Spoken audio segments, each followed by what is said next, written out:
Hey guys, I'm JC and today we're playing Krark and Thrasios. This is a storm deck that looks to take advantage of Krark's ability by copying spells multiple times and wins the game through many different means. If you want to build the deck, make sure to stop by the channel where we have a deck tech as well as other gameplay videos showing how the deck was built as well as how it plays out. We also have a Discord group with a link dedicated specifically to these commanders, so if you'd like to discuss the deck further, feel free to join. There'll be a link in the description below. Let's see if our opponents are truly ready for the coming storm.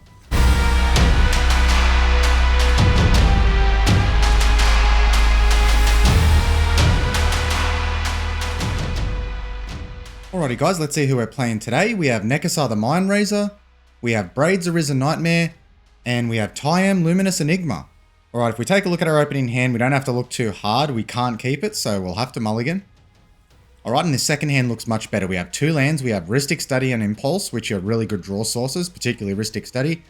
We have Interaction with Resculpt and Lightning Bolt, and Vile Duplication will allow us to get multiple Krarks, so I think we can keep this. And we start the game by drawing a land for turn. So let's start by playing our Stomping Ground. We'll have it come into play tapped so we don't lose 2 life. Because I don't think we need to hold up the Lightning Bolt for anything just yet, and we're going to pass the turn. Nekusar plays a land. Then they cast a Mana Vault. And after that they cast a Sword of Light and Shadow. Equipped creature gets +2/+2 and has protection from white and from black, and whenever equipped creature deals combat damage to a player, you gain 3 life and you may return up to 1 target creature card from your graveyard to your hand. And after a strong turn 1 start, that's going to be it for the Nekusar player. Braids plays a land, and then they cast a Skull Clamp. Equipped creature gets +1, -1, and whenever equipped creature dies, draw 2 cards. And that is going to be it for them. Teyam just plays a tap land for turn, and then they pass it to us. We draw Steam Vents for turn, so we'll play our Steam Vents, we'll lose the 2 life, so we have it come into play untapped, and then we're going to cast our Commander Krark. And from here, we'll just ship the turn over. On Nekusar's draw step, Mana Vault does trigger, so they'll take 1 damage. They play a land for turn. And next they cast a Sensei's Divine in top. Pay 1, look at the top 3 cards of your library, then put them back in any order. And tap, draw a card, and put Sensei's on top of its owner's library. And they pass the turn. Braids plays a land. And now they cast a Blood Artist. Whenever Blood Artist or another creature dies, target player loses 1 life and you gain 1 life. And that's going to be it for them. Teyam plays a land for turn. And now they cast a Wall of Roots. A defender, put a -0, -1 counter on Wall of Roots, add green, activate only once each turn. They activate it straight away, and now they cast a Thallid. At the beginning of your upkeep, put a Spore counter on Thallid and remove 3 Spore counters from it to create a 1/1 green Saproling creature token. And then they pass the turn. We draw Dika, Fractal Theorist. Alright, that is one of the win conditions for the deck.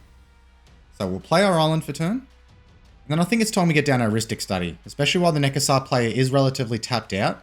They're probably not going to let us resolve this if they have more open mana, so we've got to try. Just hope they don't have something like a Swan Song in hand.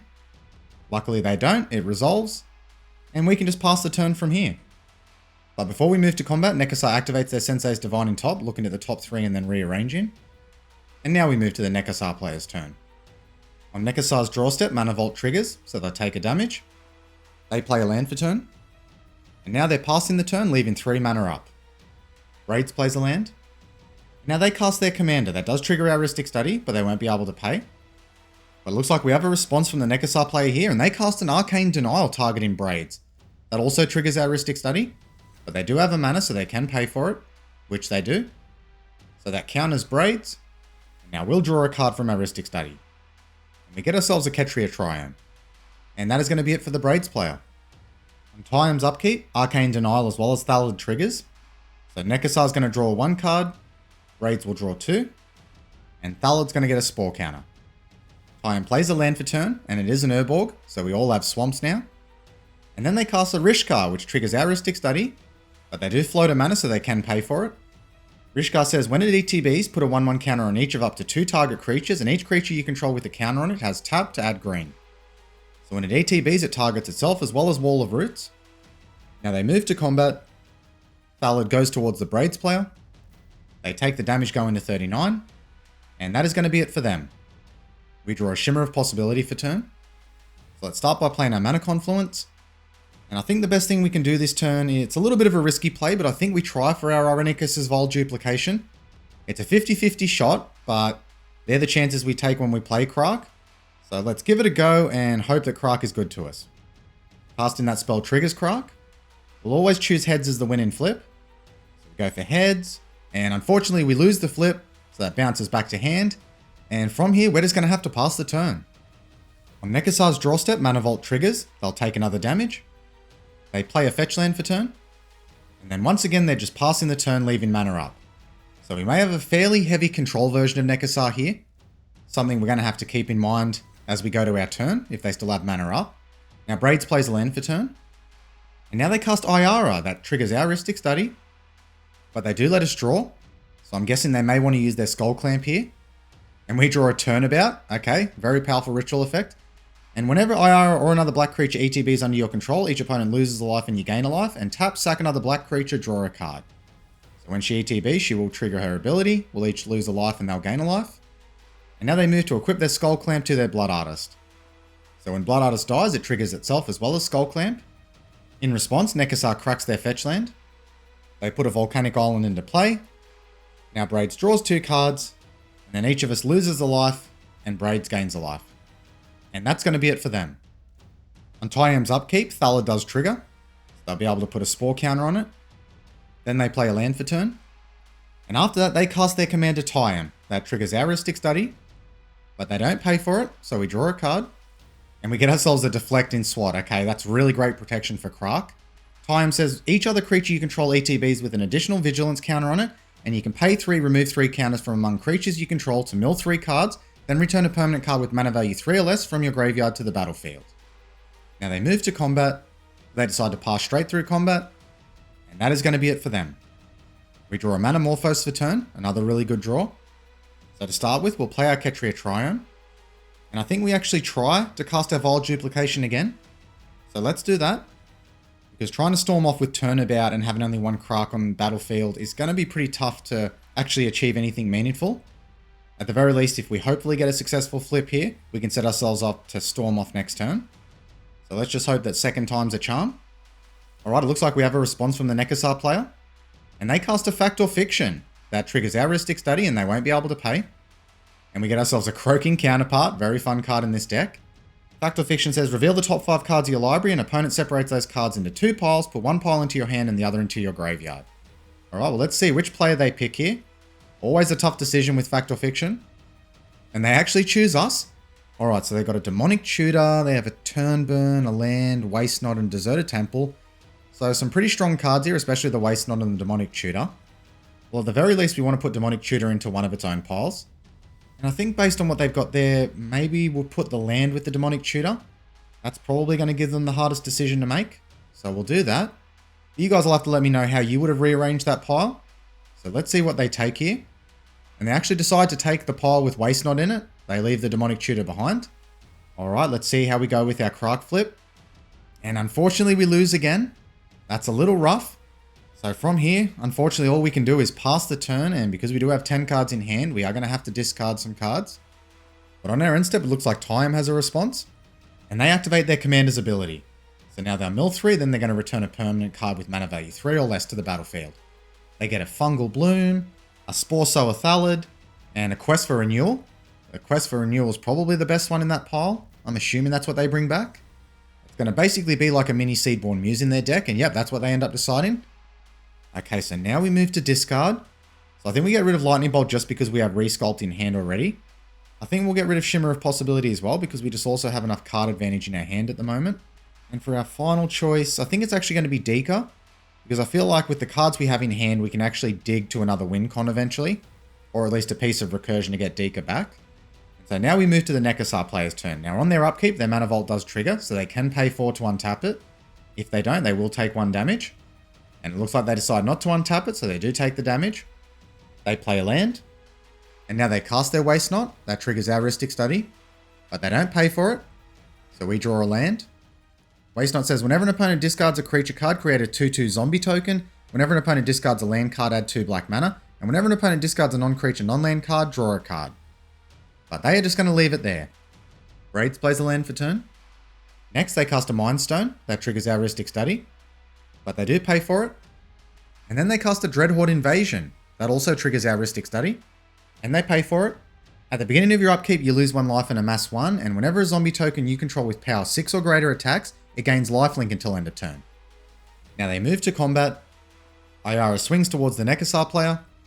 But it looks like Teyam has a response. And they're activating their commander. Looks like they mill a Mycologist, a Minimus Containment, as well as a Song of Freyalise. Alright, the Minimus Containment is something we have to keep our eye on. That can shut down our commander. And it looks like they bring back the Mycologist. At the beginning of your upkeep, put a Spore counter on it, remove 3 Spore counters from it, create a 1/1 Saproline, and sack a Saproline, you gain 2 life. Now we resolve the combat step. Nekusar goes down to 32. And that is going to be it for the Braids player. On Teyam's upkeep, Thallid and Mycologist both trigger. So Thallid will gain a Spore counter, and so will Mycologist. Then they play a land for turn. Now they start tapping down their creatures, which is adding counters to Quest for Renewal. So once it has 4 counters on it, it will be online. And then they cast a Spore Flower that triggers our Rhystic Study. And they do pay for it. Spore Flower says, at the beginning of your upkeep, put a Spore counter on it and remove 3 Spore counters from it to prevent all combat damage that will be dealt this turn. Alright, that is a spicy fungus. I'm not too sure how relevant it'll be at this table. I doubt all of these decks are actually very combat focused. So now Quest for Renewal is online. And now they cast an Animate Dead that triggers our Rhystic Study. And looks like they're targeting the Spore Sower Thallid. And they pay for the Rhystic Study. And that is going to be it for the Teyam player. And we draw a Joint Exploration for turn. Alright, well let's start by playing our Forest for turn. So now, that Minimus Containment in the Teyam player's graveyard is something that I think we have to be concerned with. If we try to go for it here and storm off on this turn, even say we do get lucky and we actually win the flip on our Vile Duplication, the Teyam player can just respond and shut us down completely. So I think it might be better to actually play it a little safer. Maybe hope for them to actually use that on something like Nekusar or Braids. So I think the plan at the moment might be to actually go for Joint Exploration. Just hope that we get some good flips here and then wait until our next turn where we're a little bit better set up. So let's cast this with Kicker. And we'll keep our fingers crossed that Krark is going to be a little better to us. So we'll go for heads. And this time we do win the flip. So we get to copy that spell now. So we're going to scry 2, then draw a card. And because it was kicked, if we do draw a land, we can put it onto the battlefield. Alright, we get a Jeska's Will and a Balaged Recovery. 2 really great cards. So I think we'll put the Balaged Recovery on top and we'll draw into the Jeska's Will. We don't have a land to put into play, unfortunately, so we skip that first part. Let's see what we hit on the second. A land and Balaged Recovery. Okay, that's a nice hit. So Balaged can go on top. Then we'll take the mountain, so we can put that into play, which we'll do now. And then we'll draw our Balaged Recovery the next turn. Alright, and I guess from here, we're just going to pass the turn. And unfortunately, because we do have 8 cards in hand, we are going to have to discard a card. And being such a instant and sorcery heavy deck, it does mean that we're also going to be feeding the Nekusar player a card in most circumstances. But on our end step, Nekusar has a response. It looks like they flash in a Vendilion Click that triggers our Rhystic Study. They won't be able to pay. It has Flash Flying. When it ETBs, look at target player's hand. You may choose a non-land card from it. If you do that, player reveals the chosen card, puts it on the bottom of their library, then draws a card. Well, pretty high chance here that they target us just because of all the cards we've been drawing. And they're probably going to take, I'd say, the Deflecting Swat or the Jeska's Will. So let's see what they target here. And no, they actually target themselves. So maybe they're just looking to filter their hand a little bit better. Now also on our end step, Teyam has a response. And they activate their commander. Looks like they mill a Corpsejack Menace, a Mindbender Spores, as well as a land. And it looks like they bring back the Mindbender Spores. Whenever it blocks a creature, put 4 counters on that creature. That creature gains this creature. Doesn't untap during your untap step if it has a fungus counter on it. And at the beginning of your upkeep, remove a fungus counter from that creature. They activate their commander once again. This time they get a Necromancy, that's a good hit. A Vitaspore Thallid, as well as a Gave, Guru of Spores. And the Gave is what they target with their Necromancy. When it ETBs with 5 1/1 counters on it. 1, remove a 1/1 counter from a creature you control, create a Saproline, and 1, sack a creature, put a 1/1 counter on target creature. Alright, so now we finally move to our discard phase. So unfortunately we have to get rid of our Croaking counterpart. I don't think it's going to be too useful yet, at least with what's on board. We'll also get rid of Impulse, because we do have Manamorphose and Jeska's Will in hand. So once we do eventually make the copies of Krark, I don't think we're going to need more than 2 card advantage spells. And that will unfortunately trigger the Waste Not, drawing the Nekusar player 2 cards. On Nekusar's upkeep, Mana Vault triggers, but they don't untap it, so they take 1 damage. They play a land for turn. Next, they cast a Mana Crypt, which triggers our Rhystic Study. And they let us draw a card. We just get a land. Next, they move to equip their Sword of Light and Shadow to their Vendilion Click. Well, I don't believe they have any creatures in their graveyard at the moment, so they won't be getting that type of value off the sword. Now they do move to combat. They send their fairy towards the Braids player, still seemingly fearing what that deck can do. But any attention not directed to us is something we're happy to see. Braids takes the damage, going down to 36. That also triggers the Sword of Light and Shadow, so Nekusar will gain 3 life. And that is going to be it for the Nekusar player. On Nekusar's end step, Teyam has a response. It looks like they're floating some mana here. Now they activate their Gave, making a Saproling token. They do the same again, and again. And now they sacrifice their Gave, and also activate their commander. This time they mill land, and a Cankerbloom. And it looks like they just brought back a land there, I think. Or it could be the Fungal Bloom. It's a little hard to see at the moment. Their board state is starting to get a little smaller. I mean, at the moment, the Teyam player is probably the one we need to keep our eyes on. They are starting to look pretty dangerous now. Now on Braids upkeep, Dreadhorde Invasion does trigger, so they'll lose a life and amass 1. When the zombie token ETBs, that's going to trigger Iara. Next, Braids cast a Black Market Connection, which triggers Aristic Study. And they do pay. It says at the beginning of your pre-combat main phase, choose 1 or more, create a treasure, lose a life, draw a card, lose 2, or create a 3/2 colorless shapeshifter creature token with Changeling, you lose 3. Next, Braids moves to equip their Skull Clamp to their zombie token. So now when it dies, they draw 2 cards. Then they play a land for turn. And now they cast a Vran that also triggers Aristic Study, but they won't be able to pay this time. And we draw a Kadama's Reach. Vran says whenever 1 or more other creatures you control die, each opponent loses 2 and you gain 2. This ability triggers only once each turn. When Vran ETBs, that also triggers Iara. Now they move to combat. They swing Iara towards us. Well, we definitely won't block, so we're going to take the 2 damage. That knocks us down to 31. Now on Braids end step, it looks like that Nekusar casts a Quicken, which does trigger Aristic Study. And this is in response to Teyam beginning to activate their creatures. And they do let us draw. Okay, well they have 4 mana up. Quicken says the next sorcery spell you cast this turn can be cast as though it had flash and draw a card. So maybe they're looking to cast a board wipe here. And sorry, they have 5 mana up. Okay, we draw a Mind's Desire. That's a really good hit. That's a win con in our deck. That's very hard to interact with, even against counterspell players. I wouldn't actually be too sad if the board does get wiped here. I think we can rebuild pretty quickly. And yep, a Damnation, which also triggers our Aristic Study. This is going to be a very big help against the Teyam player. They also let us draw. Okay, so they might want to keep that 1 mana up. And we draw You Find a Cursed Idol. So we'll see how the Teyam player wants to respond here. But unless they somehow activate their commander and maybe mill one of the creatures that sacks themselves and gives their board indestructible, I'm not too sure how they can interact here. They certainly could have something like a Teferi's Protection. But just judging by the way this Teyam deck's been built and seeing what's hit their graveyard, I don't think we might see that here, but let's wait and see. Now they do respond by activating their commander, and they hit a Weight of Conscience, a Spore Frog, and a Molder Hulk. And they actually get a land back there, so they might not be able to interact with the board wipe here. They activate Teyam once again.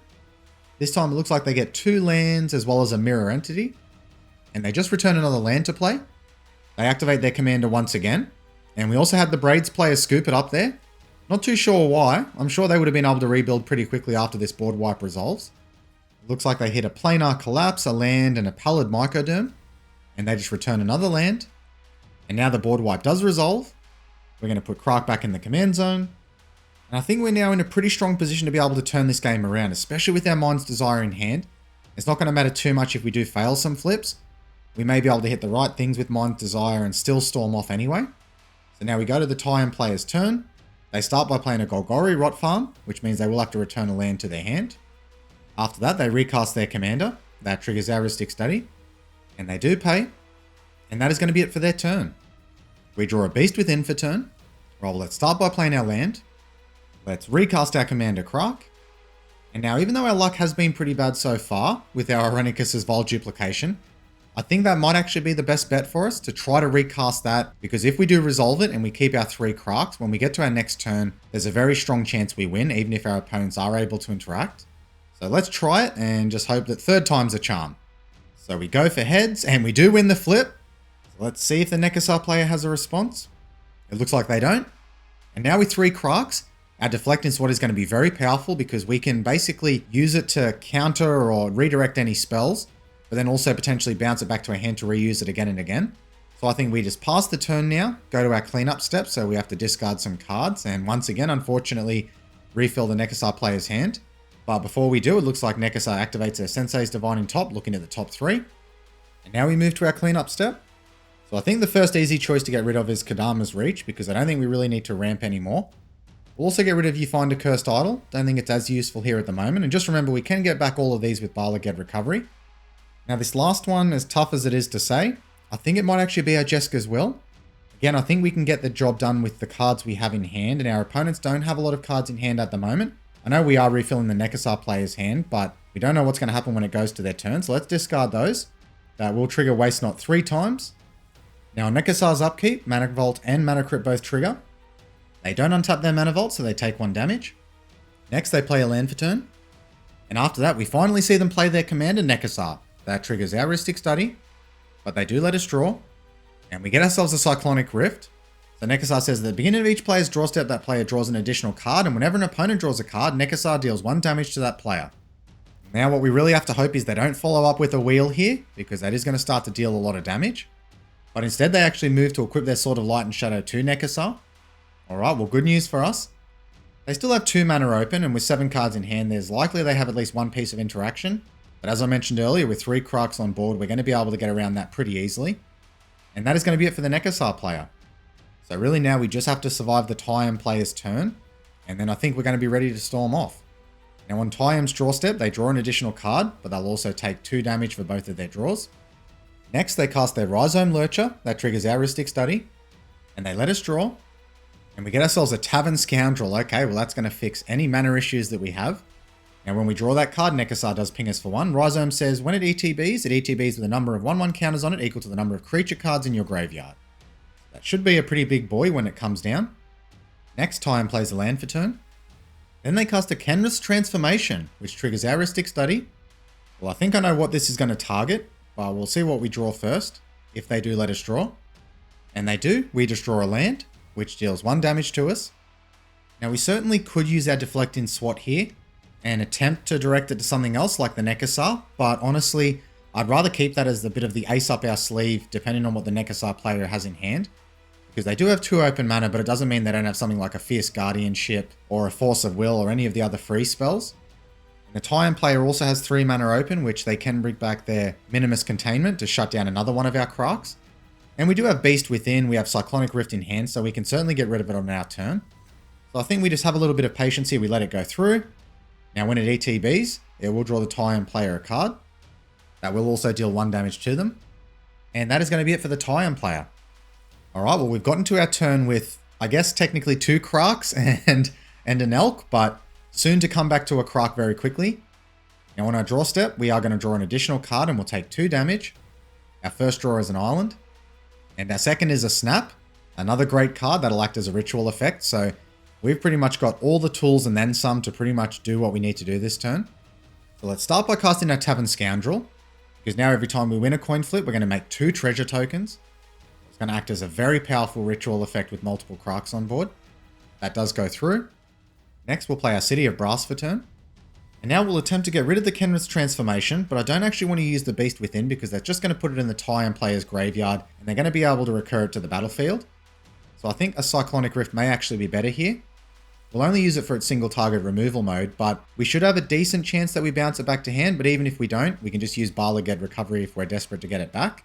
So let's cast that, we'll target the Kenrith's Transformation, and let's see how our flips go. Now casting that triggers Krark twice. We win the first flip, we'll keep the targets the same, we'll make 2 treasures off of Tavern Scoundrel, we go back to having 3 Krarks on board, and the second flip we lose, so we do get Cyclonic Rift back. Alright, so now let the storm in begin. Let's start by casting Snap, so we can start building up a bit of a storm count. We'll target Teyam. That'll trigger 3 of our Krarks. The first flip we lose, which is actually good because it means we can recast it again. So we just need to win 1, and it'll have paid for itself. The second flip we lose. Alright, let's see how we go on the third. And the third flip we win. So we'll actually change the target to the big boy here. We'll get rid of that first. We'll force the Teyam player to activate their commander. Now we'll also make 2 treasure tokens. So Snap actually netted us 2 mana there. Looks like Teyam doesn't respond. We'll untap our Ketria Triome as well as our Steam Vents. Now let's do the same thing again. This time we'll target Nekusar. So as we draw cards, we don't get pinged for it. We lose the first flip. We win the second. We'll keep the targets the same. We'll also make 2 treasures. We'll untap our Steam Vents and our Ketria Triome. And we win the third flip. So now we can target Teyam. From that, we also make another 2 treasures. This time we'll also untap our forest and our island. And now let's have some real fun. Let's cast our Mind's Desire. That's going to trigger Mind's Desire as well as our Krarks. So every spell we hit off Mind's Desire we can cast for free. And it will be until end of turn as well. We win the first flip. So we'll make 2 treasures. And our first hit is a Temporal Fissure. That is a finisher in our deck. So I think we can pretty much get the job done here. We win the second flip. We make more treasures. Let's see what we hit. We get a Tell in Time. We lose the third flip, so it goes back to hand. Very happy to see that. And now we resolve our 4 Storm copies. Looks like we hit a land, a Mythos of Aluna. Very fun card in this deck. We get a 3 visits, and then we get another land. Alright, let's cast Mind's Desire once again. We lose the first flip. We win the second. We get ourselves another land. And we win the last flip. And that gets us a Twinning Staff. Alright, let's resolve the 5 copies of Mind's Desire. Our first hit is a Sakashima. We get another land, a Nature's Law, and Broken Bond. Alright, well, let's start bouncing some of our opponent's permanents back to their hand. So we'll cast our Temporal Fissure. Our Storm is going to currently be 6, so that will get copied 6 times, regardless of whether it copies or bounces back to hand. Our first flip we lose. That's great, so we can do it all over again. And this might be the point where our opponents actually concede here, because we are going to pretty much be able to bounce all their permanents back to their hand. We win the second flip, so we'll just bounce the Quest for Renewal. And we win our third flip, and this time we'll bounce the Volcanic Island. At least force the Nekusar player to float that mana, because no doubt they are holding up some interaction. So it's probably going to be hard for them to tell when they should interact.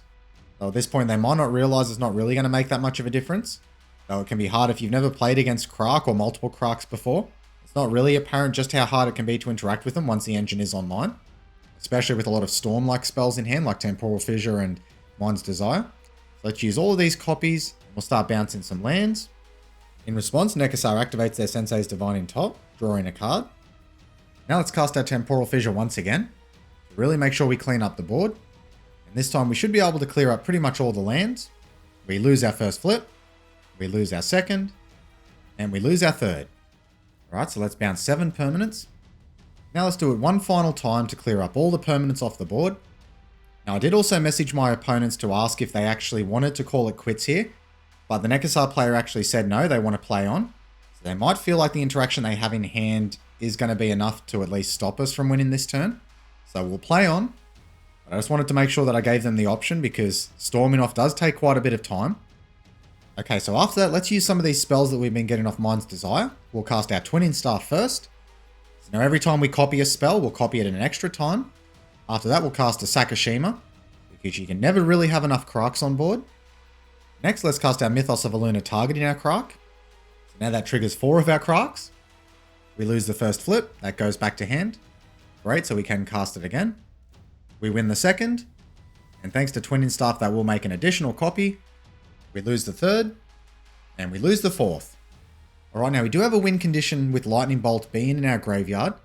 So what I'd really like to do is actually try to hunt for our 1000-Year Storm and be able to kill our opponents with the Lightning Bolt a lot faster than what we're going to do with multiple Krarks on board. I mean, at this point we could just cast Lightning Bolt and do it, but we got to go out with style here, and 1000-Year Storm is the way to do it, so let's cast our Mind's Desire.